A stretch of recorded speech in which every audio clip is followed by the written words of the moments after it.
Hello दोस्तों, मैं अभिषेक और स्वागत करता हूं आप सबका अपने यूट्यूब चैनल फिट आईटीआई पे। आज यहां पे हम लोग प्रीवियस ईयर क्वेश्चन की सीरीज़ लेकर के आए हैं। ये original actual previous year paper है, ठीक है, जो कि 2020 में हुआ था। ठीक है, तो भाभा एटॉमिक रिसर्च सेंटर के लिए प्रीवियस ईयर क्वेश्चन की सीरीज चल रही है।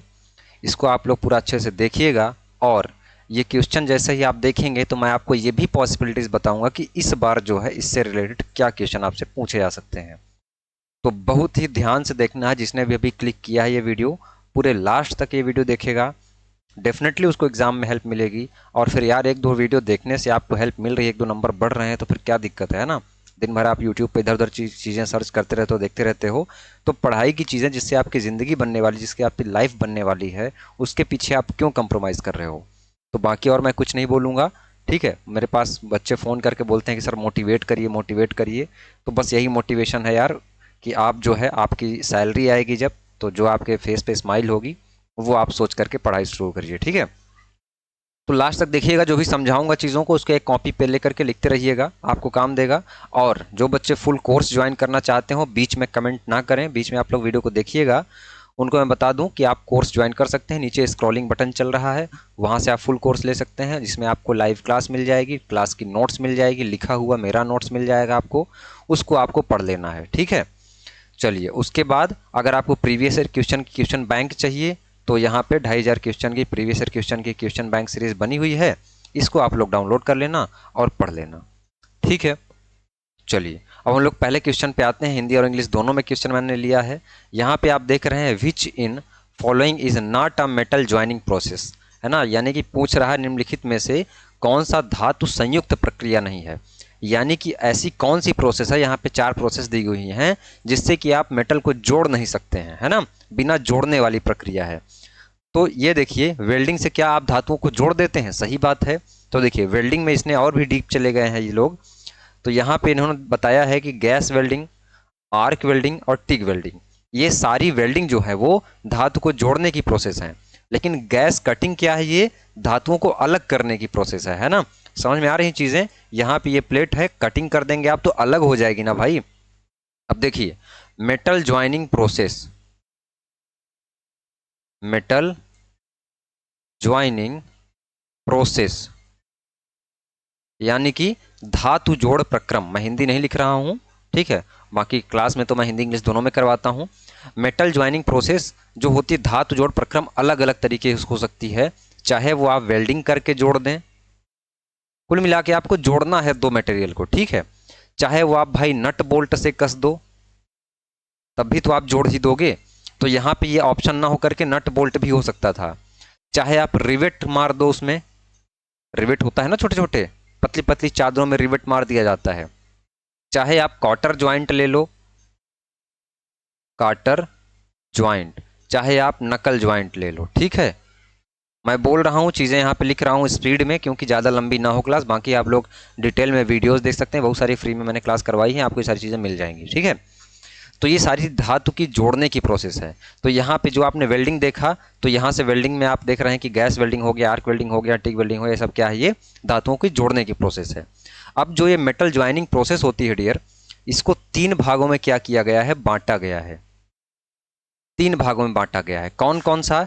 एक तो परमानेंट, है ना, यानी कि स्थाई, स्थाई, और एक अर्ध स्थाई, अर्ध स्थाई यानी कि सेमी परमानेंट, है ना, सेमी परमानेंट। और एक क्या है, टेम्परेरी, है ना, यानी कि अस्थाई।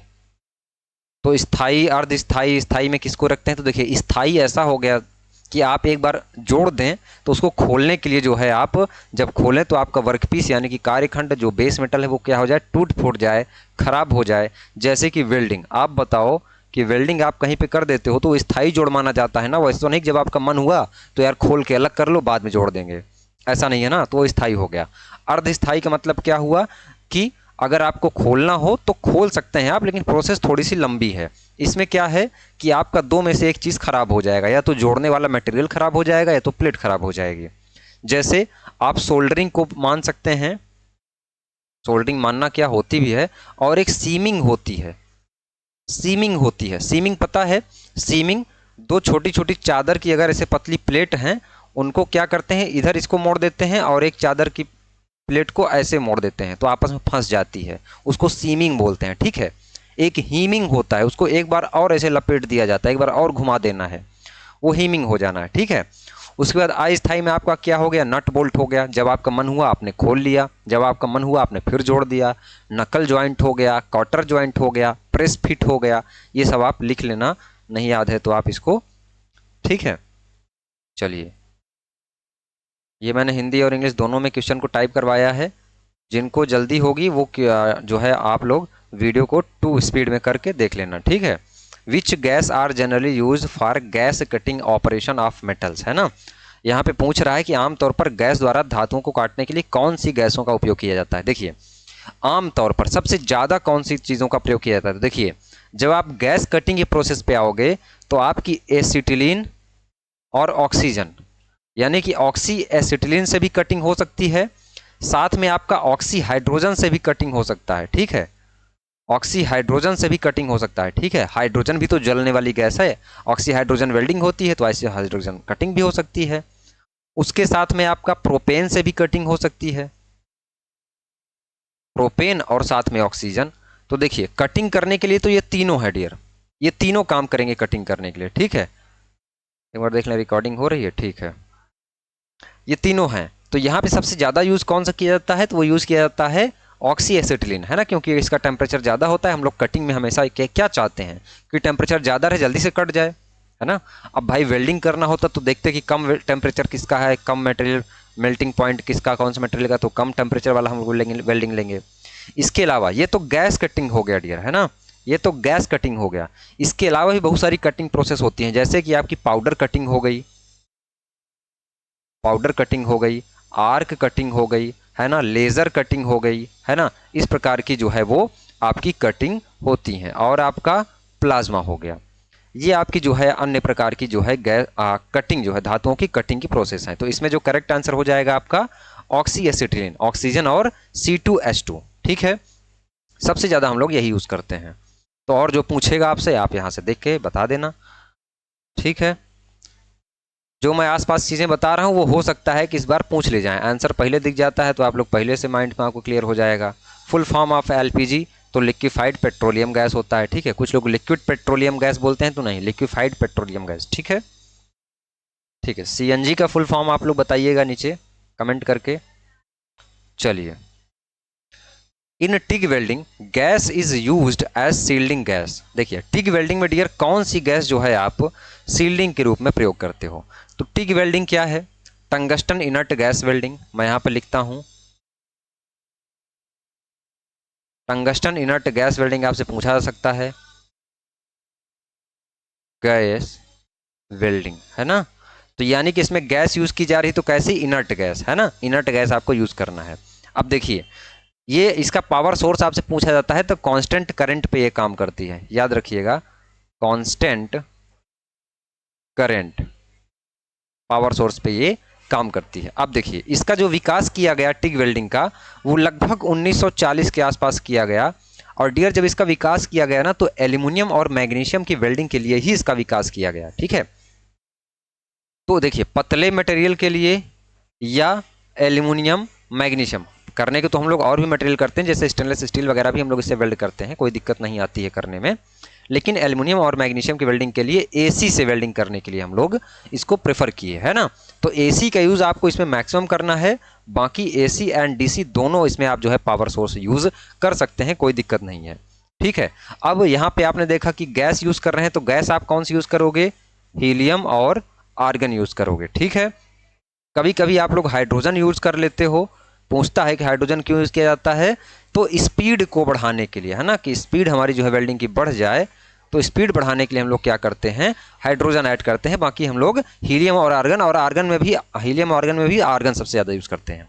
ठीक है, या तो हीलियम या तो आर्गन या दोनों का मिक्सचर भी आप यूज़ कर सकते हैं, कोई दिक्कत नहीं होगी। ठीक है, और इसमें नोज़ल होता है, नोज़ल का मटेरियल आपसे कभी पूछे तो सिरेमिक क्या होता है, सिरेमिक या एल्यूमिना का भी बना हो सकता है, एल्यूमिनियम नहीं, एल्यूमिना अलग है। ठीक है, एल्यूमिना का भी क्या हो सकता है, बना हो सकता है। बाकी मैंने क्लास में कोर्स में कराया है सब कुछ अच्छे से, बहुत बढ़िया से, तो आप लोग वहाँ से जा करके कोर्स को ज्वाइन कर लो, क्योंकि आपके भविष्य की बात है। फीस मैंने बहुत ही कम रखी है।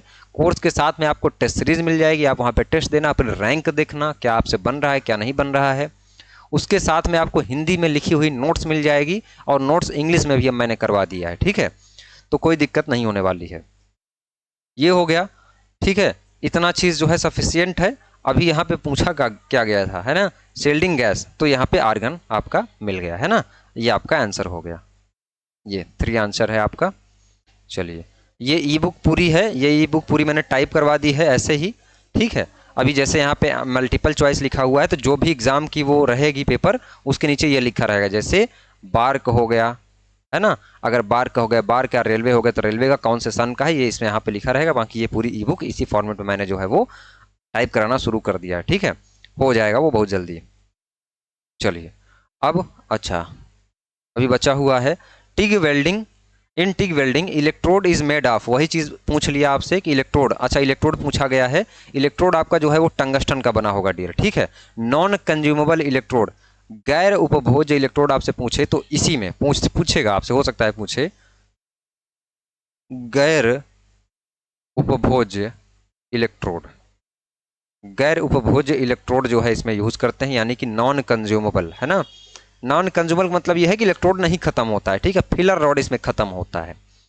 और वो क्यों नहीं खत्म होता है, क्योंकि वो टंगस्टन का बना होता है। टंगस्टन मतलब भाई उसका मेल्टिंग पॉइंट बहुत ज़्यादा हो गया है ना, तो टंगस्टन का मेल्टिंग पॉइंट भी आप नीचे कमेंट करेंगे। जो जो चीज़ मैं बोल रहा हूँ वो आप कमेंट करिए, तो ठीक है, मैं मानूंगा कि आपकी तैयारी बढ़िया है।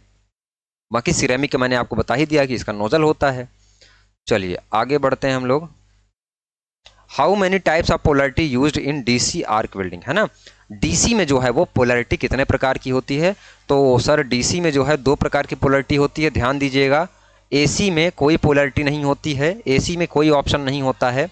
पोलरिटी क्या होती है, डायरेक्शन ऑफ करंट होता है ना, करंट की दिशा बताती है। पोलरिटी आपकी 2 प्रकार की कौन कौन सी होती है, एक तो स्ट्रेट पोलरिटी होती है, एक तो रिवर्स पोलरिटी होती है, ठीक है। अब देखिए स्ट्रेट पोलरिटी और रिवर्स पोलरिटी कैसे। जब स्ट्रेट पोलरिटी होगी, देखिए एक तो इलेक्ट्रोड होता है आपका, एक वर्कपीस होता है कि नहीं, वर्कपीस मतलब कार्यखंड जिसकी आप वेल्डिंग कर रहे हो। और इलेक्ट्रोड का मतलब क्या हो गया, इलेक्ट्रोड आप जान ही रहे हैं, इलेक्ट्रोड और वर्कपीस में बीच में क्या होती है, आपकी आर्क जनरेट होती है। अब देखिए इलेक्ट्रोड अगर स्ट्रेट पोलरिटी है, ठीक है, तो इलेक्ट्रोड आपका निगेटिव होगा। इलेक्ट्रोड में जो है हम लोग ऋणात्मक जोड़ेंगे, और वर्कपीस में हम लोग क्या करेंगे, धनात्मक जोड़ेंगे।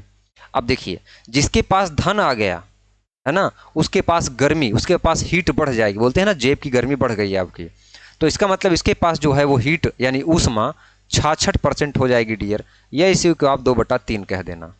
इलेक्ट्रोड के पास क्या हो जाएगी, 1/3 हो जाएगी, या तो आपकी 33% हो जाएगी हीट। ये मैं किसकी बात कर रहा हूँ, स्ट्रेट पोलरिटी की। स्ट्रेट पोलरिटी का जो है एक सूत्र है, मैंने एक तरीका बताया है, ई डब्ल्यू एस, जो लोग फॉर्म भरते होंगे उनको पता होगा। ई में एक लाइन ऐसे गई, एक लाइन ऐसे गई, एक लाइन ऐसे गई, तो एक लाइन और ऐसे चली गई, तो इसलिए ई जो है माइनस हो गया और वर्कपीस प्लस हो गया, तो ये क्या हो जाएगा, स्ट्रेट पोलरिटी हो जाएगा। रिवर्स पोलरिटी में क्या होगा, इसका जस्ट उल्टा हो जाएगा, इलेक्ट्रोड आपका पॉजिटिव हो जाएगा, वर्कपीस आपका नेगेटिव हो जाएगा, यानी कि वर्कपीस पे जो हीट जाएगी वो आपकी 1/3 जाएगी, यानी कि 33% जाएगी।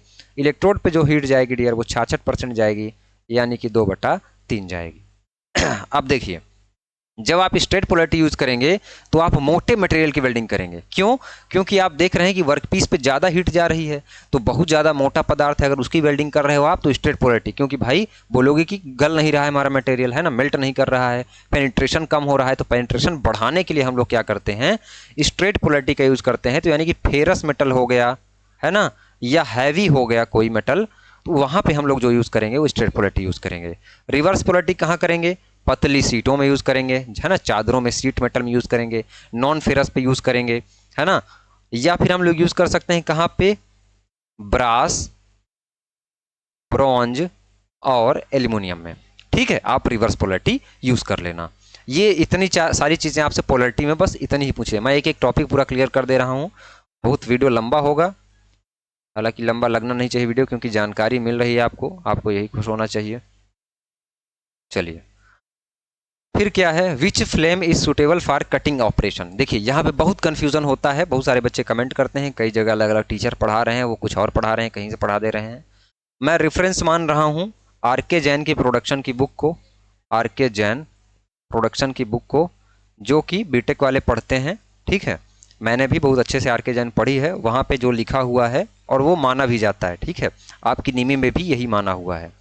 तो देखिए जब आप कटिंग ऑपरेशन करोगे, है ना, तो आप वहाँ पे ऑक्सीडाइजिंग का यूज़ करोगे, मोस्ट यानी कि कॉमनली यूज़ किया जाने वाला है। ठीक है, अब न्यूट्रल कहाँ पे आप यूज़ करोगे, वेल्डिंग में। ठीक है, तो आपसे पूछेगा प्रश्न, यहाँ पे क्या पूछा है, कटिंग ऑपरेशन, तो ये ऑप्शन सही हो जाएगा, है ना, ऑक्सीडाइजिंग फ्लेम। लेकिन अगर आपसे पूछे कि कौन सा फ्लेम वेल्डिंग के लिए उपयुक्त है ना, सुटेबल फॉर वेल्डिंग, कॉमनली ज़्यादा से ज़्यादा यूज़ किया जाने वाला है, तो आप बोलेंगे कि न्यूट्रल फ्लेम जो है वो मैक्सिमम यूज़ किया जाता है वेल्डिंग में और कटिंग में। बाकी तो अलग अलग मटेरियल के हिसाब से आप चेंज करोगे ही करोगे, लेकिन जनरली हम लोग जो यूज़ करते हैं, आप जब वेल्डिंग करेंगे तो न्यूट्रल फ्लेम पे सेट करेंगे और जब कटिंग करेंगे तो ऑक्सीडाइजिंग फ्लेम पे करेंगे। ठीक है, आगे बढ़ते हैं, बहुत जल्दी करवा देंगे, परेशान नहीं होना आप लोग। देखिए shielding gas, shielding and purging is used in welding, यानी कि परिरक्षण और परिष्करण किस वेल्डिंग में उपयोग किया जाता है। तो देखिए सबसे पहले आपको शील्डिंग को समझना होगा। शील्डिंग का मतलब होता है शील्ड करना, है ना। बचपन में हमने रामायण देखी थी, तो जब कहीं से कोई तीर आता था तो मंत्र पढ़ते थे भगवान श्री राम, और मंत्र पढ़ के खड़े हो जाते थे तो उनके सामने एक शील्ड बन जाती थी, एक कवच बन जाता था, जिसके आगे तीर नहीं आ पाता था, है ना। जो लोग शक्तिमान देखे होंगे वहां भी उन्होंने देखा होगा कि क्या होता है कि एक तीर आकर के कुछ आ रहा है मारने के लिए, और शक्तिमान जो है वो खड़ा हो गया, अपना मंत्र गुनगुनाया और जो है उसके आसपास क्या हुई, शील्ड बन गई। तो शील्डिंग का मतलब क्या होता है कि कवच प्रदान करना। तो कवच हम लोग प्रदान करते हैं भाई इनर्ट गैस से के द्वारा, चाहे वो मिग वेल्डिंग हो चाहे वो आपकी टिग वेल्डिंग हो, वहां पे। अब यहाँ पे जो एक और चीज पूछा गया है वो है पुर्जिंग। अब पुर्जिंग के बारे में आपको बताना है कि पुर्जिंग क्या है। अगर पुर्जिंग के बारे में किसी को पता है तो आप लोग नीचे कमेंट कर देना, लेकिन पुर्जिंग के बारे में थोड़ा बहुत मुझे आइडिया है और वहाँ से आपका काम चल जाएगा। पुर्जिंग क्या होता है कि जैसे कहीं पे वेल्डिंग हो रही है ना, और वेल्डिंग होते समय वहाँ पे ऑक्सीजन फंस गया है, ऑक्सीजन फंस गया है, ऑक्सीजन पहुँच गई है, उस ऑक्सीजन को बाहर निकालना है ना, बाहर निकालना है टू दी हेल्प ऑफ किसके, आर्गन और नाइट्रोजन, है ना। आर्गन और नाइट्रोजन गैस की सहायता से ऑक्सीजन को बाहर निकालने की जो प्रोसेस होती है वो पुर्जिंग कहलाती है। और शील्डिंग, शील्डिंग का मतलब क्या हुआ, कवच प्रदान करना। तो ये जो पुर्जिंग वाली प्रोसेस है ये इंपॉर्टेंट आपको अलग करती है, क्योंकि शील्डिंग गैस तो आप इनर्ट गैस के रूप में मिग में भी यूज करते हैं, है ना, लेकिन यहाँ पे GTAW जो है वहाँ पे पुर्जिंग की जाती है, इसलिए इसका जो करेक्ट ऑप्शन हो जाएगा वो क्या हो जाएगा, GTAW, यानी कि टिग वेल्डिंग। क्लियर है, चलिए अब आते हैं हम लोग आगे। अगला क्वेश्चन क्या है आपका, विच ऑफ द फॉलोइंग रे is not produce during arc welding. अब कह रहा है कि सर आर्क वेल्डिंग कर रहे हो आप और इसकी कौन सी किरण है जो उस समय नहीं निकलती है। तो मैंने आपको बताया है कि यूवी और IR, इंफ्रारेड और अल्ट्रावायलेट, ये दो किरणें निकलती हैं, है ना, जब आप वेल्डिंग करते हैं। साथ में विजिबल लाइट रे भी निकलती है, जो कि आपको दिखती है चिंगारी के रूप में, है ना, कि लाइट निकल रही है, तो वो तो निकलेगी ही। तो यहाँ पे जो आपका गामा रे है वो आपका नहीं निकलता है, और यही आपसे पूछा गया है। ठीक है, अब थोड़ा सा हम लोग यहाँ पे देखेंगे, जो यूवी रेज होती है ना, अल्ट्रावायलेट रेज होती है, अगर ये वेल्डिंग से निकलती है तो आसपास जो ऑक्सीजन होता है उस ऑक्सीजन को डियर किस में कन्वर्ट कर देती है, ओजोन में कन्वर्ट कर देती है। किस में कर देती है, ओजोन में कन्वर्ट कर देती है। हो सकता है आपसे ये क्या किया जाए, पूछा जाए। ठीक है, अब देखिए जब ये गैसें आपकी आंखों में पहुंचती हैं तो एक आर्क आई नाम से जो है आपको बीमारी हो जाती है, आर्क आई नाम से बीमारी हो जाती है। ये बीमारी में क्या होगा कि आपकी आंखों में रेत जैसा लगेगा, है ना, ऐसा लगेगा कि रेत चला गया है, आंख आपकी खुलेगी नहीं, आंख आपकी रेड हो जाएगी, है ना। मैंने क्लास में प्रॉपर बताया है कि अगर ऐसा हो जाता है तो इसके उपचार के लिए क्या आपको मेडिकल पे दवाई लेनी है और क्या आप घर पे बनाते हैं। ठीक है, ये सब आपसे पूछा जा सकता है, तो क्लास को फुल वॉच करिएगा। जो बच्चे कोर्स ज्वाइन करेंगे क्लास को बहुत विधिवत ध्यान से देखिएगा, और साथ में जो नोट्स मिलेगी उसको आप एक बार पढ़ के ज़रूर जाना एग्ज़ाम देने, और डेफिनेटली आपका एग्ज़ाम जो है अच्छे से क्लियर हो जाएगा। लेकिन वो क्लास पूरी आप कंप्लीट करिए और साथ में आप क्या करिए, वो आप नोट्स पढ़िए। ठीक है, अब देखिए जो इंफ्रारेड होती है ना डियर, ये आपके आँखों को नुकसान पहुँचाती है, और जो यूवी होती है ये आपके त्वचा को नुकसान पहुँचाती है। त्वचा को मतलब जब आप वेल्डर को देखें उसका हाथ होता क्या हो जाता है, हल्का हल्का पूरा लाइनिंग लाइनिंग काला काला जैसा बन जाता है, तो वो यूवी रे से होता है। और इंफ्रारेड आपकी आँखों को नुकसान पहुँचाती है। तो हो सकता है कि आपसे ये भी पूछ लिया जाए, इसलिए मैंने बता दिया। इसका ये ऑप्शन सही हो जाएगा। गामा रेज नहीं निकलती हैं भाई, विजुअल वाली निकलती हैं, इंफ्रा और यूवी निकलती ही है ना। ठीक है, आगे बढ़ते हैं। आगे क्या है सर, निम्न में से कौन सा फिलेट वेल्ड का प्रकार नहीं है। तो भैया टाइप ऑफ वेल्ड के अनुसार ज्वाइंट को दो प्रकार से बांट दिया गया। ठीक है, समझते हैं थोड़ा सा इसको। ज्वाइंट को दो प्रकार से बांट दिया गया, ज्वाइंट को दो प्रकार से। इसकी free of cost class playlist में आप जाना। ठीक है, रेलवे त्रिशूल क्लास कोई भी, चाहे रेलवे की हो चाहे जो भी हो, कोई भी आप पढ़ोगे वेल्डिंग या यही आनी है। ठीक है, और हाँ, जो बच्चे सिर्फ बार्क की नहीं अलग और भी एग्जाम की तैयारी कर रहे होंगे वो फुल कोर्स ज्वाइन कर लेना। 399 का ये है, 599 का फुल कोर्स है। उसमें आपको टेस्ट सीरीज के साथ साथ आपको 3000 क्वेश्चन की ई बुक फ्री मिल जाएगी, बहुत सारे एग्जाम के टेस्ट सीरीज मिल जाएंगे, है ना। चाहे वो इसरो हो गया, बार्क हो गया, डीआरडी हो गया, रेलवे हो गया, 2 साल तक जो भी वैकेंसी आएगी सबकी उसी में तैयारी कराई जाएगी। तो मैं तो भाई रिकमेंड करूंगा, सजेस्ट करूंगा कि आप फुल कोर्स लेना। बाकी जिसको बार्क के लिए पढ़ना होगा कि भाई हमको सिर्फ बार्क देना है, तो आप बार्क के लिए पढ़ लेना, क्योंकि बार्क का रिजल्ट आने में भी टाइम लगेगा, तब तक आप खाली तो बैठोगे नहीं। बाकी आपकी मर्जी। तो देखिए, एक ज्वाइंट हुआ कौन सा, फिलेट, फिलेट। एक कौन सा बना आपका, ग्रूव, फिलेट और ग्रूव, फिलेट और ग्रूव। तो फिलेट में कौन कौन सा हुआ, फिलेट में आपका हो गया लैप ज्वाइंट, उसके साथ में आपका कॉर्नर ज्वाइंट और आपका टी ज्वाइंट। ये मैंने पूरा थ्योरी करवाया है ना, कैसे कैसे होता है, क्या क्या होता है, सब आप फ्री में एक क्लास पढ़ा हुआ है। ये ज्वाइंट वाला क्लास जरूर देख के जाना आप लोग। तो लैप, कॉर्नर और टी ज्वाइंट किस में आ गया, फिलेट में आ गया। ग्रूव में आपका क्या आ गया, बट ज्वाइंट। क्लियर, ग्रूव में आपका क्या आ गया सर, बट ज्वाइंट आ गया। यहाँ पे पूछा गया है कि फिलेट वेल्ड का प्रकार नहीं है, तो फिलेट में मैंने आपको बताया LTC, याद रखना आप। तो देखिए, C है, ठीक है, L है, T है ना, बचा के आपका बट। और बट मैंने आपको बता ही दिया कि बट आपका कहाँ आता है, ग्रूव में आता है। तो इसका ये ऑप्शन सही हो जाएगा। ठीक है, कुछ ज़्यादा मैं लंबा खींच रहा हूँ क्या, है ना। ठीक है, बहुत ज़्यादा नहीं ले चलते हैं, अब आराम से खींच देते हैं तेज़ी से। ठीक है, which type of current can be used for TIG welding. TIG welding में मैंने अभी ऊपर बताया कि AC आपको बेस्ट जो है रिजल्ट लाता है, किसके लिए, एल्यूमिनियम और मैग्नीशियम के लिए। ऐसे इसी के लिए बनाया ही गया था 1940 में, लेकिन आप इसमें दोनों यूज़ कर लेना, ये मैंने ऊपर बता दिया, इसलिए मैं आपको नहीं बताने वाला फिर से। ठीक है, आगे बढ़ते हैं। और प्लीज़, मैं भूल जाता हूँ कि चैनल को सब्सक्राइब करिए आप लोग। जब मैं पढ़ाने लगता हूँ तो मैं खो जाता हूँ, तो चैनल को आप लोग सब्सक्राइब कर देना, लाइक कर देना, शेयर कर देना। आगे जब भी मैं क्लास लूँ भूल जाता हूँ, तो ये आपका कर्तव्य बनता है कि वेल्डर ट्रेड के लिए इकलौता मेरा एक चैनल है जो सिर्फ वेल्डर को पढ़ा रहा है। ईमानदारी से आप लोग सोचना कि कोई अदर आपको कहीं पे चैनल है जो वेल्डर को पढ़ा रहा हो, सिर्फ वेल्डर को फोकस कर रहा हो, नहीं। बहुत सारे, मैं चैनल का नाम नहीं लेना चाहता हूँ, 2-3-4 चैनल हैं जो एडमिशन ले रहे हैं, 1000-1200 रुपये फीस ले रहे हैं, उसके बावजूद जो है फिटर को पढ़ाते हैं और बोल रहे हैं कि फिटर में जो है 2-3 चैप्टर वेल्डिंग है, वही वेल्डिंग आप पढ़ लो। फिर वो बच्चा बेवकूफ़ बन जाता है, फिर वो मेरे पास फ़ोन करता है। तो आपको ये पहले से इस बात को ध्यान रखना है। ठीक है, तो आप पहले ऐप उनका डाउनलोड करके कंटेंट को देख लेना। मेरा ऐप आप डाउनलोड कर लेना, डिस्क्रिप्शन में लिंक मिल जाएगा, कंटेंट को देख लेना कि क्या वेल्डिंग के कितने चैप्टर हैं। अभी जब ये वीडियो अपलोड हो रही तो 15 चैप्टर टोटल कंप्लीट हो चुके हैं।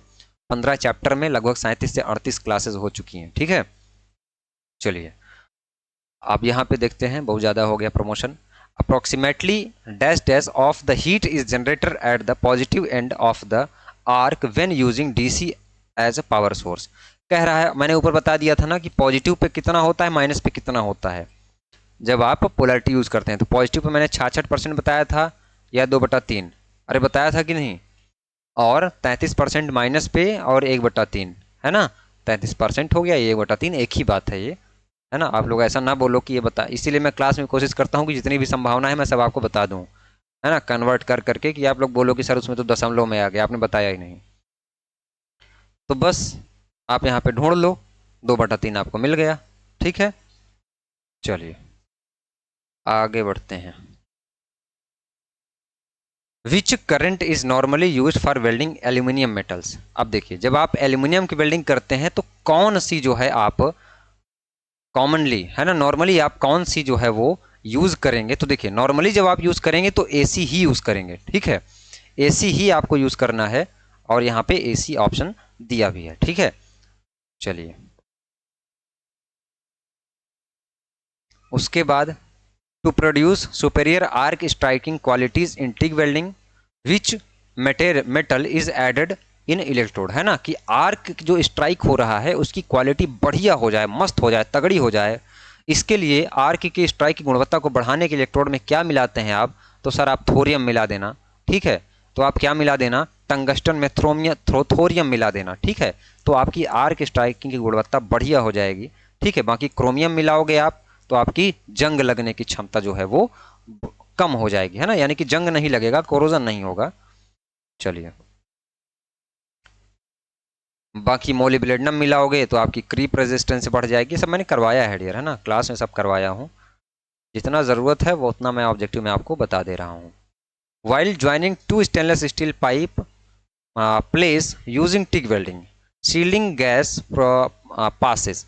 जब सील्डिंग गैस कहाँ से निकलती है यार, तो सील्डिंग गैस कहाँ से निकलेगी, टॉर्च ऑफ वेल्डिंग, है ना, वेल्डिंग टॉर्च के मध्य से निकलेगी, माध्यम से निकलेगी, वेल्डिंग टॉर्च से ही तो निकलेगी। अब पाइप इनसाइड आउटसाइड पाइप क्या है, टॉर्च से ही निकलती है चीज़, ठीक है। इसको ध्यान रखना है, याद रखिएगा इस चीज़ को, अरे तो पता भी होगा आप लोगों को। एक क्वेश्चन है, फिनोमिनन ऑफ वेल्ड डेक्सी, है ना, वेल्ड क्षय की घटना कहाँ पे होती है, तो ये स्टेनलेस स्टील में होती है डियर। कहाँ पे होती है, स्टेनलेस स्टील में होती है। अब देखिए, स्टेनलेस स्टील में कैसे होती है, हो सकता है आपसे पूछा जाए कि क्यों हो जाती है, क्या हो जाता है, ये होता क्या है इसमें। देखिए, जब आप वेल्डिंग करना शुरू करते हैं ना, तो स्टेनलेस स्टील में क्रोमियम होता है, ये तो पता है ना आपको। स्टेनलेस स्टील अलग अलग प्रकार का होता है, मैंने अभी परसों ही क्लास में कराया है ना, ऐप पे कराया है, सॉरी, जो लोग होंगे उनको पता होगा। तो मैंने बताया कि आपका 16 से लेकर के 22% तक अलग अलग मात्रा में क्रोमियम ऐड किया जाता है। क्रोमियम इसलिए किया जाता है जिससे कि जंग ना लगे, है ना। स्टेनलेस स्टील आप देखोगे तो चमकदार बढ़िया होता है, कभी उसमें जंग नहीं लगता है, इसी की वजह से। तो जब आप इसको गर्म करोगे और वेल्डिंग होगी, तो जो आपकी क्रोमियम है ना, क्रोमियम और कार्बन ये दोनों मिक्स हो जाती है, ठीक है। अब पिघल गया तो मिक्स हो गया क्रोमियम और कार्बन, और क्या हो जाएगा, क्रोमियम कार्बाइड बन जाएगा। क्या बन जाएगा, क्रोमियम कार्बाइड बन गया। क्रोमियम कार्बाइड बन गया, अब क्रोमियम हो गया खत्म। तो जब क्रोमियम खत्म हो गया तो जंग लगना हो गया शुरू, बस इसी को हम लोग क्या कहते हैं, वेल्ड क्षय, यानी कि वेल्ड डिके, है ना, वेल्ड डिके इसको हम लोग बोलते हैं, वेल्ड क्षय बोलते हैं। तो ये स्टेनलेस स्टील में होती है, आपसे यही पूछा गया है। इससे बचने का तरीका क्या है सर, इससे बचने का तरीका ये है कि आप जो आप रॉड यूज कर रहे हैं वहां पे कोलंबियम कोलंबियम ऐड कर दीजिए। आपका जो है वो क्रोमियम जो है कार्बन के साथ मिलकर के क्रोमियम कार्बाइड नहीं बनाएगा, ठीक है, यानी क्रोमियम बच जाएगा तो वेल्ड डिके नहीं हो पाएगा। कोलंबियम को आप याद रखना, पूछा जा सकता है आपसे। चले, ये 1 इंच पूछ लिया गया है तो 2.54 है ना, सेंटीमीटर में होता है 1 इंच। चलिए, उसके बाद porosity in weld joint is normally caused by entrapped, है ना। पोरोसिटी क्या होती है कि जब आपकी गैसेस बीच में फंस जाती हैं तो आपका वेल्ड क्या हो जाता है, पोरस हो जाता है, यहाँ पे यहाँ पे यहाँ पे गैस हो गया, पोरस हो जाएगा, यानी कि भाई खोखला हो गया आपका वेल्डिंग, है ना। जब खोखली हो जाएगी वेल्डिंग, बीच बीच में हवा भर गई, तो वेल्डिंग की स्ट्रेंथ क्या हो जाएगी, ताकत क्या हो जाएगी, कम हो जाएगी, है ना, यानी कि वो क्या हो जाएगा, जल्दी से वेल्डिंग फेल हो जाएगा, कमज़ोर हो जाएगा। कहने का मतलब उसका एफिशिएंसी क्या है, वो 100% से कम हो जाएगा। स्लैग क्या है, स्लैग है जब आप वेल्डिंग कर रहे होते हैं तो फ्लक्स स्लैग जो है बन के ऊपर तैरता है, ठीक है, वही आपका क्या है, स्लैग होता है। धातुमल इसको बोलते हैं, ये बाद में बाहर निकाल दिया जाता है। चलिए, और देख लेते हैं क्या है। इन टिग वेल्डिंग क्या कंज्यूमल होता है, फिलर वायर। ऊपर ही मैंने बताया कि टंगस्टन इलेक्ट्रोड कंज्यूमल नहीं होगा भाई, नोजल क्यों कंज्यूम होगी, है ना, तो फिलर वायर भाई, इसलिए पूरक धातु है ही वो। चलिए, पूछा गया है टिक वेल्डिंग में प्रयुक्त वेल्डिंग टार्च का नोजल। देखिए, जो टॉपिक मैं बता देता हूँ बहुत बढ़िया से बताता हूँ, वो आपका छूटेगा नहीं। देखिए, सिरामिक आ गया ना, नोजल किसका बना होगा, सिरामिक का। क्लास एक बार आप ज़रूर देख लेना मेरी, एग्ज़ाम देने से पहले बहुत रिक्वेस्ट है, अगर आप चाह रहे हैं अपनी गरीबी को दूर करना, ठीक है, कैसे कैसे पढ़ रहे हो आप लोग मुझे पता है, बहुत सारे मैसेज आते हैं मेरे पास। तो एक बार जो भी फ्री में कोर्स मत लेना यार अगर पैसे नहीं है आपके पास, ठीक है। ये नहीं कह रहा हूँ भाई, अगर पढ़ना है बढ़िया से जॉब लेनी है तो आपको ज्वाइन करना ही पड़ेगा। लेकिन अगर नहीं अफोर्ड कर पा रहे हो तो आप यूट्यूब पे पढ़ लेना, इतनी सारी क्लासेस मैंने करवाया है, इतनी सारी ऑब्जेक्टिव करवाया है हमने, सब आप देख लेना, बेहतरीन आपका तैयार हो जाएगा, ठीक है। लेकिन मेहनत आपको कुछ एक्स्ट्रा करनी पड़ेगी, ठीक है। उसके बाद in welding AC used as power source, here AC stand for alternating current, है ना, ये हो जाएगा आपका अल्टरनेटिंग करंट। DC क्या होता है, डायरेक्ट करंट, ठीक है, डायरेक्ट करंट, है ना। यानी कि इसको हिंदी में बोलते हैं प्रत्यावर्ती धारा, है ना। इसको क्या बोलते हैं हम लोग, दिष्ट धारा, डायरेक्ट करंट को। इधर हिंदी में टाइप नहीं अच्छा हुआ है, ठीक है। Is not a heat treatment process. अब हीट ट्रीटमेंट क्या है, ऊष्मा उपचार है जनरली। कोई अगर धातु है, हम लोग चाह रहे हैं कि हमारे पास स्टील का एक टुकड़ा है, ठीक है, अभी क्या है बहुत कमज़ोर है, हमको इसको ऐसे स्थान पे लगाना है जहाँ पे बढ़िया हार्ड हो जाए, तो उसके तरीके पे हम लोग क्या करते हैं, उसको गर्म करते हैं, गर्म करने के बाद अलग अलग विधि से उसको हम लोग ठंडा करते हैं, जिसकी उसकी हार्डनेस अलग अलग प्रॉपर्टीज़ हम लोग बढ़ा देते हैं, वही जनरली हीट ट्रीटमेंट होती है। मैंने बेसिक्स आपको बताने की कोशिश की है। अब हीट ट्रीटमेंट क्या होती है, एनीलिंग होती है, टेम्परिंग होती है, कूलिंग क्या है, हीट ट्रीटमेंट की एक प्रोसेस होती है। हीट ट्रीटमेंट करते समय ठंडा करना भी एक प्रोसेस ही होता है। तो ये भी जो है आपका हीट ट्रीटमेंट की प्रोसेस ही हो गई, एनीलिंग होगी, टेम्परिंग होगी, बेंडिंग जो हो गया आपका वो नहीं है उष्मा उपचार की प्रक्रिया। एनीलिंग करेंगे आप तो होगा क्या, आपसे पूछा जा सकता है। तो एक ट्रिक आप याद करना, SDM, है ना। यानी कि क्या हो जाएगा, स्ट्रेंथ बढ़ जाएगी, डक्टिलिटी बढ़ जाएगी, मशीनेबिलिटी क्या हो जाएगी, बढ़ जाएगी, मिलायबिलिटी क्या हो जाएगी, बढ़ जाएगी एनीलिंग में। टेम्परिंग जब आप करना तो क्या याद करना, TD/M, है ना। यानी कि टफनेस आपका बढ़ जाएगा, डक्टिलिटी आपका बढ़ जाएगा, और मिलायबिलिटी या मशीनेबिलिटी आपकी जो है वो क्या हो जाएगी, घट जाएगी। मिलायबिलिटी मशीनेबिलिटी अलग है, ठीक है, मैंने करवाया है। इसके अलावा आपसे हार्डनिंग पूछा जा सकता है। हार्डनिंग इसका आप क्या याद करना, H/SD, है ना। यानी कि हार्डनेस बढ़ जाएगी, टफनेस जो नीचे है वो घटेगा, जो ऊपर है वो बढ़ेगा, ठीक है। और स्ट्रेंथ क्या हो जाएगी, घट जाएगी, ठीक है, क्लियर है। चलिए यहाँ पे क्या किया गया है, इन सील्डेड मेटल, ये SMAW का मैं बोल रहा हूँ फुल फॉर्म याद रखिएगा, shielded metal arc welding chipping hammer is use for. तो चिपिंग हैमर हमेशा जहाँ भी आप यूज़ करना, तो आप रिमूवल ऑफ स्लैग, स्लैग को जो है वो साफ करने के लिए आप चिपिंग हैमर का यूज़ करना, ठीक है। ये आप बदल रहा है 1/2 को दशमलव में 0.5 हो जाएगा। उसके बाद आगे देख लेते हैं, थोड़ा सा जल्दी खत्म करते हैं। Depth of fusion with the base metal is called. ये देखिए बेस मेटल है, ये वेल्डिंग कर रहे हैं, फ्यूजन का मतलब क्या हो गया, गलना, है ना। वेल्डिंग में आधार धातु के साथ संलयन यानी कि गलना, कहाँ तक ये मेल्ट करके पिघल जाता है, गर्माहट से, हीट से, ऊष्मा से, उसको हम लोग क्या बोलेंगे, पेनिट्रेशन बोलेंगे। उसको हम लोग क्या बोलेंगे, भेदन बोलेंगे। कि भाई यहाँ तक जो है आपका पेनिट्रेशन हो गया है, जहाँ तक भाई पिघलेगा वहाँ तक पेनिट्रेशन हो पाएगा आपका, है ना। तो ये जो है आपका पेनिट्रेशन कहलाएगा। बाकी एज प्रिपरेशन क्या होता है, वेल्डिंग करने से पहले कुछ किनारों की काट छाट की जाती है, तैयारी की जाती है ना। अगर मोटा प्लेट है तो आप ऐसे किनारों को वी बेवल करेंगे, डबल वी करेंगे, और मोटा है तो यू करेंगे, है ना। अलग अलग चीज़ें होती हैं। एज प्रिपरेशन वाला क्लास 4th आप लोग देख लेना। स्लैग क्या होता है, मैंने आपको बताया कि ऊपर स्लैग तैरता है, धातुमल होता है, जो कि सुरक्षित करता है आपके वेल्डिंग को बाहर की एटमॉस्फेयर की हवा से, हवा ना जाने पाए अंदर। अंडरकट क्या होता है, जैसे आप यहाँ पे वेल्डिंग कर रहे हैं, ये आपका बेस मेटल हो गया, करंट हाई हो गया, यहाँ पे बेस मेटल, यहाँ पे आपका कट जाएगा, यहाँ पे कटिंग हो जाएगा थोड़ा सा, उसको अंडर हाई करंट के कारण ये होता है। जो भी मैं बोल रहा हूँ उसको ध्यान से याद रखिएगा। Each layer of Beed deposit on the base metal. आप देखिए बेस मेटल पर जो आपकी बीड होती है उसकी प्रत्येक परत, भाई एक बार में एक परत आप चढ़ाओगे ना, फिर एक बार ऐसे आपको वेल्डिंग करनी है, ठीक है।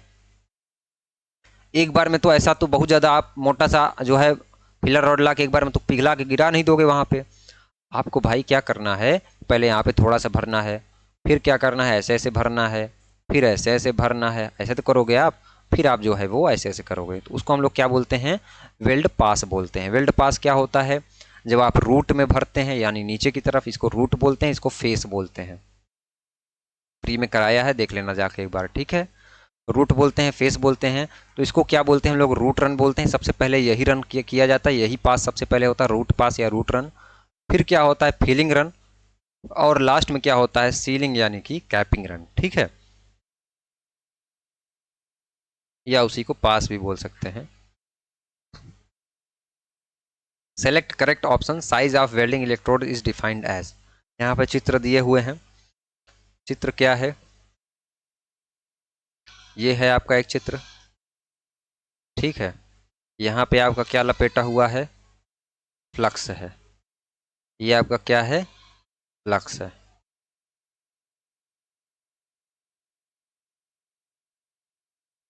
चित्र एक हो गया। यहाँ पे एक चित्र और है आपका। ये क्या है? आपका फ्लक्स है।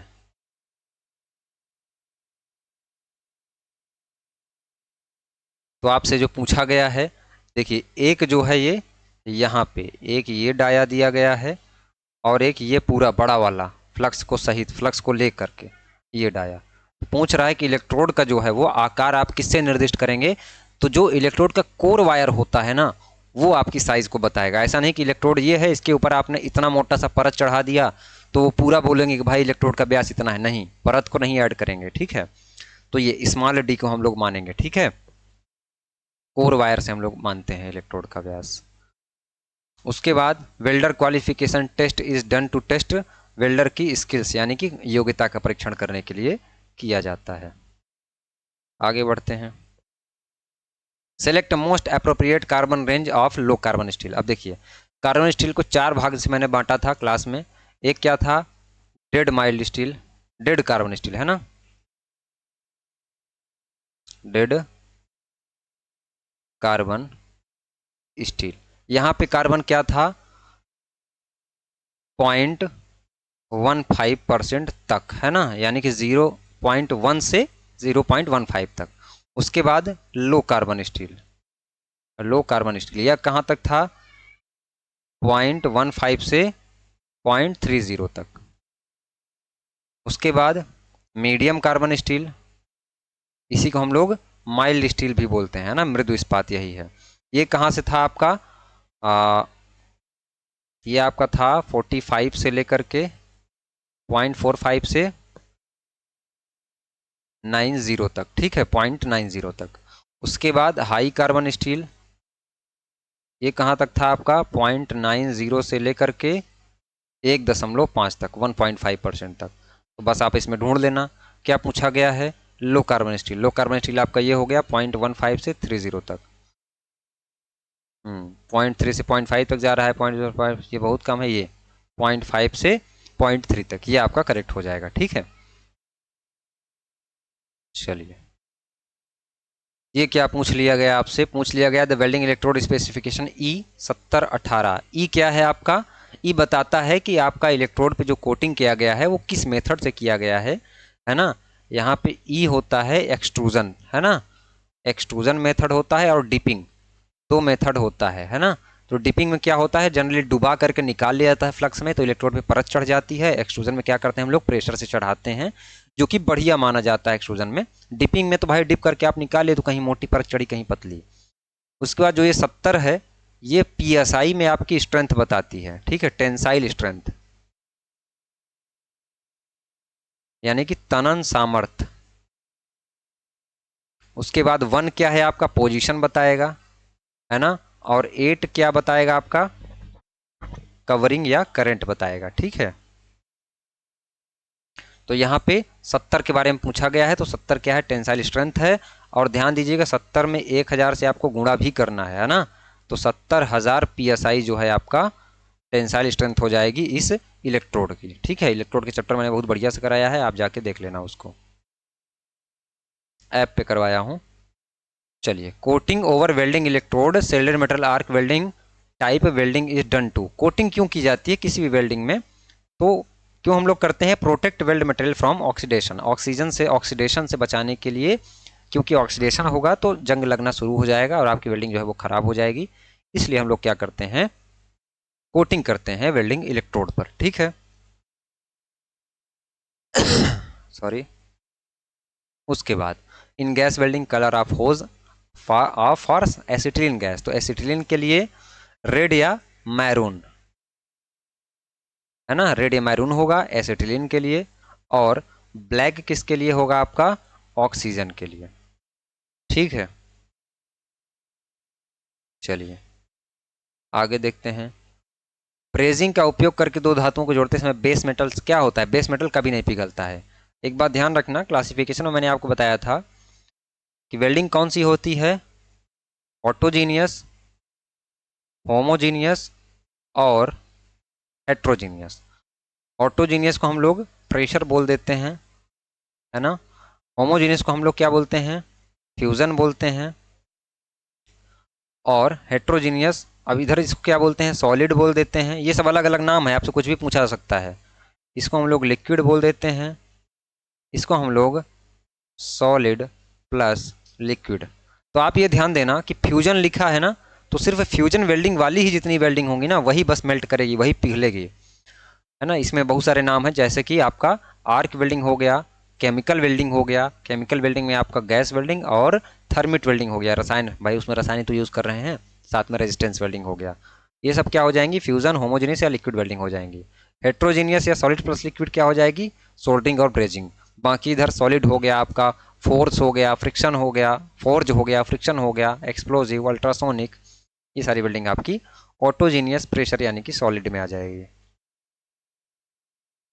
चलिए सबमर्ज आर्क वेल्डिंग क्या है, सबमर्ज आर्क वेल्डिंग एक आर्क वेल्डिंग है, ठीक है। नाम में तो है यार arc welding, submerge arc welding, ठीक है। क्लासिफिकेशन की भी वीडियो मैंने फ्री में डाली है, उसको एक बार जाके आप देख लेना। When acetylene supplied is more than oxygen, acetylene ज़्यादा हो गया तो आपका कार्बोराइजिंग हो जाएगा, ठीक है।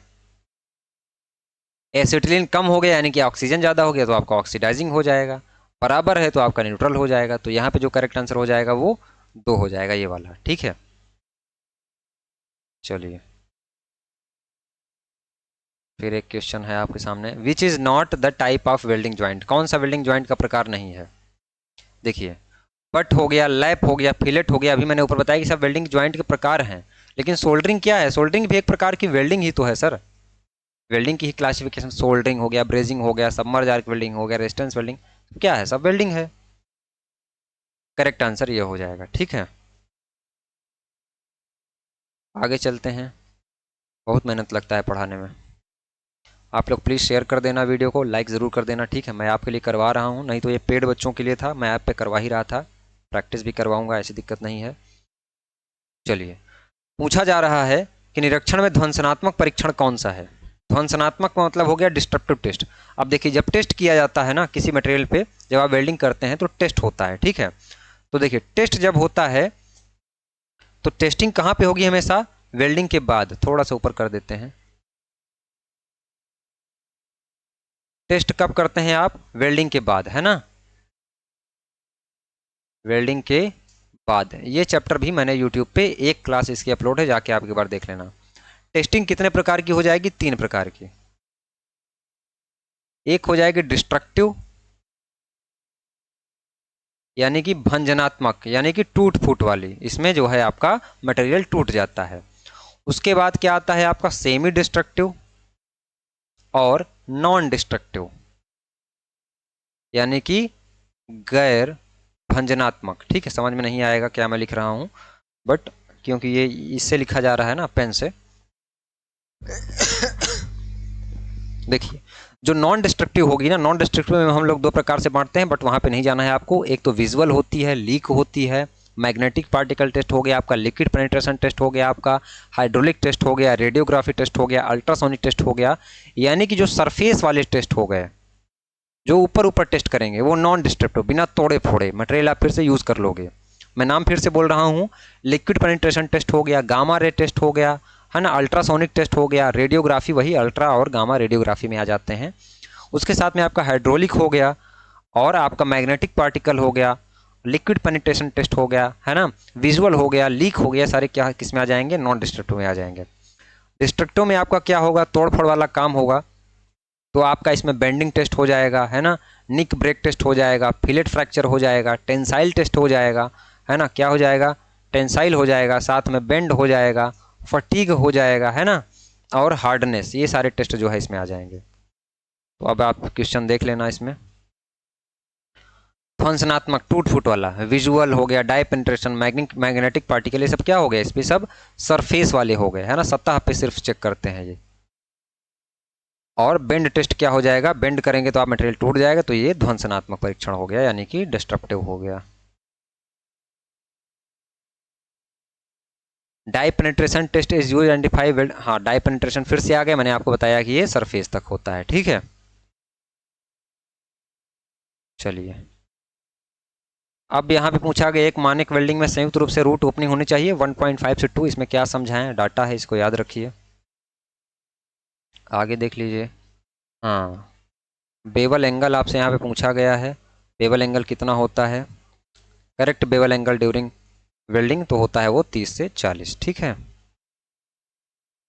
चलिए ये फिगर बना हुआ है, ये फिगर क्या बताता है, तो ये फिगर बताता है फिलेट के बारे में। एक फिगर का मैंने यूट्यूब पे फ्री में वीडियो डाला है, बहुत सारे चित्र हमने सिंबल बताए हैं, सिंबल वाला क्लास आप लोग ज़रूर देख लेना, ठीक है। चलिए ग्रूव वेल्ड में संयुक्त में बेवल कोण कितना होता है ना, बेवल एंगल, है ना, in case groove weld joint bevel angle कितना होता है आपका 37.5 डिग्री, ये भी डाटा है, इसको आप लोग याद रखना। चलिए first pass of weld in butt joint, first pass मैंने बताया था शुरू में अभी ऊपर कि आप जब रूट रन चलते हैं यहाँ पे इसको फर्स्ट बोलते हैं, उसके बाद क्या आप भरेंगे, फीलिंग रन, है ना, फिर लास्ट में क्या हो जाएगा, सीलिंग या कैपिंग, यानी कि आप कैप चढ़ा रहे हो आप, ये क्या हो जाएगा, रूट, रूट की तरफ जो होता है वो रूट रन होता है, ये फेस हो जाता है, फेस की तरफ कैप करते हैं, तो रूट रन जो है वो पहले पास को फर्स्ट पास को कहते हैं। आंसर भी 3 दिया है, ठीक है।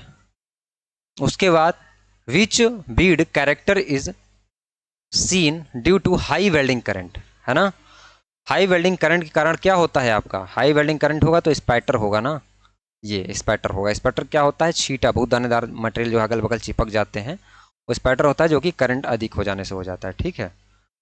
भीगा इलेक्ट्रोड आप यूज़ कर रहे हो तो भी वो हो जाएगा, ठीक है। उसके बाद which flame is suitable for welding for ferrous metal, copper and aluminium, क्या यूज़ करोगे आप करोगे डियर न्यूट्रल, ठीक है। जैसे स्टेनलेस स्टील हो गया, इन सब की हो गया वेल्डिंग करने हो गए तो आप कार्बोराइजिंग यूज़ करोगे, बाकी ब्रास, ब्रॉन्ज, गोल्ड इनकी यूज़ करने के लिए आप ऑक्सीडाइजिंग यूज़ करोगे, ठीक है। चलते हैं आज पूरा आपका ये पेपर ख़त्म ही कर देते हैं प्रीवियस ईयर। HAZ का मतलब क्या होता है, heat affected zone, heat affected zone, ये ए ऑप्शन है ना। चलिए which is not the welder position in pipe welding, है ना, कौन सी पाइप वेल्डिंग में वेल्डिंग पोजीशन नहीं है, 8G नहीं है, ठीक है, 2G, 4G, 6G ये सब होते हैं आपके। 1G 2G का मतलब तो नहीं बताना है, बहुत बार बता चुके हैं, यहाँ पे नहीं बताएंगे, कोई दूसरी वीडियो देखिएगा वहाँ पे मैंने बताया है।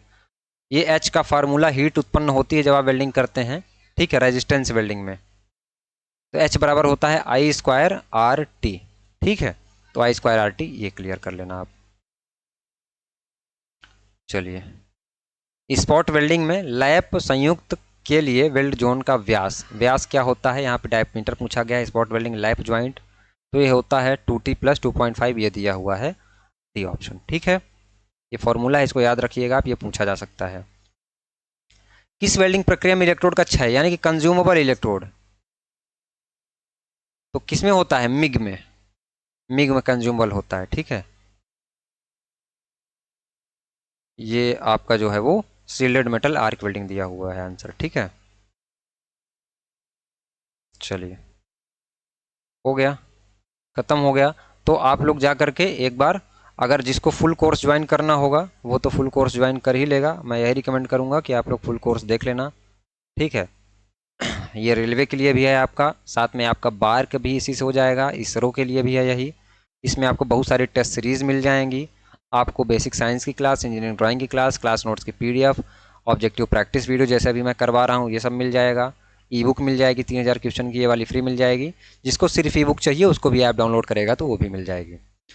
इसी के साथ आज की वीडियो को, आज की वीडियो नहीं कहेंगे, क्लास कहेंगे, समाप्त करते हैं। और जो लोग चैनल पर नए हैं वो चैनल को प्लीज़ सब्सक्राइब कर लेना आप लोग, और लाइक कर देना वीडियो को, और ज़्यादा से ज़्यादा लोगों तक शेयर करना। Thank you.